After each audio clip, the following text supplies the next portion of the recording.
For 20 years, a young man lay in a Virginia grave with no name. Not because nobody was looking for him, but because of a paperwork gap so small it sounds impossible. No one had ever filed a missing persons report. He couldn't be matched to a list he wasn't on. It took a woman on the other side of the planet who never met him to fix that. This is the case of the Grateful Doe. June 1st, 1995. Myrtle Beach, South Carolina. 19-year-old Jason Patrick Callahan left home to follow the Grateful Dead on tour, per Wikipedia's documented record of the case.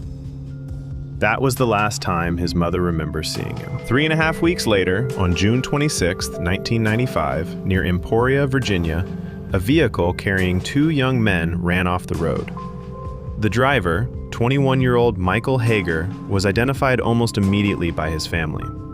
According to the Associated Press reporting carried by Fox News, Hager had told his father he was heading to South Carolina and never mentioned having a passenger. The passenger's injuries left him unrecognizable. In his pockets were 4 quarters, 2 Grateful Dead ticket stubs, a Bic lighter, and a note mentioning 2 people named Caroline. He was buried without a name. Investigators called him the Grateful Doe. Here's the detail that makes this case different from every other cold case I've covered, and it's the whole reason it stayed unsolved. According to reporting by the South China Morning Post and the Washington Post, Jason's mother, Margaretta Evans, never filed a missing persons report. Not from indifference, but from uncertainty. Jason had left home to travel. She didn't know when or where he had actually gone missing.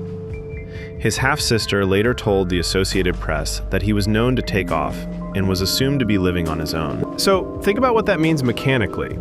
Investigators did the work, a facial reconstruction was created, and, per the case record, the National Center for Missing and Exploited Children made another in 2012, and at least 221 missing people were ruled out as possible matches. But every one of those comparisons was against a database of people who had been reported.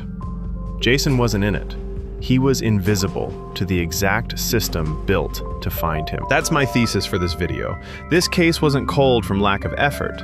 It was cold from a gap no amount of police work could close. Now the second thread, January 2015, Queensland, Australia, about 10,000 miles from Emporia, Virginia. A Redditor named Layla Betts, then in her 20s, was going deep into unsolved mysteries and came across the 1995 Virginia crash. She later told Reddit's Upvoted and WBUR's Endless Thread what hooked her: the heartbreak of someone following the tour of a band he loved, dying, and staying nameless. She said she's a music fan herself, and something about that specific detail wouldn't let her go. She helped create the subreddit r Grateful Doe. Thousands of people joined. Per WBUR's reporting, Betts sometimes spent 12 hours a day moderating it, replying to comments, contacting law enforcement, and posting updates. And here's what that community actually did. This is important because it's not what people assume. They didn't out-investigate the police. They didn't crack a code. They took the facial reconstructions and put them in front of an enormous number of human eyes. The threads meet here. Per the CBC's account, a poster eventually reached out to Betts, saying the reconstructions looked like a Jason he had known, a person who turned out to be Jason's former roommate. And per reporting in Inside Edition and Fox 29, Callahan's mother came across the images that same month. She filed a missing persons report with Myrtle Beach police in January, 20 years after her son left home. That's the moment the gap closed. Once he was finally on the list, the system could do its job.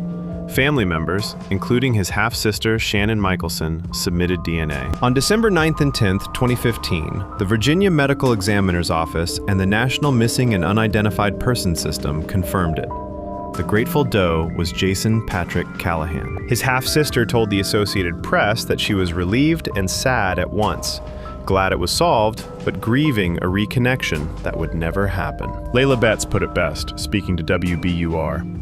The moment wasn't really about a case being solved after 20 years. It was then that Jason Callahan was finally going home, and his family had an answer. And the subreddit didn't shut down. It stayed open and moved on to other missing persons cases, several of which have also been resolved. That's the real takeaway, and it's why I don't think Reddit detectives is the right phrase for what happened here.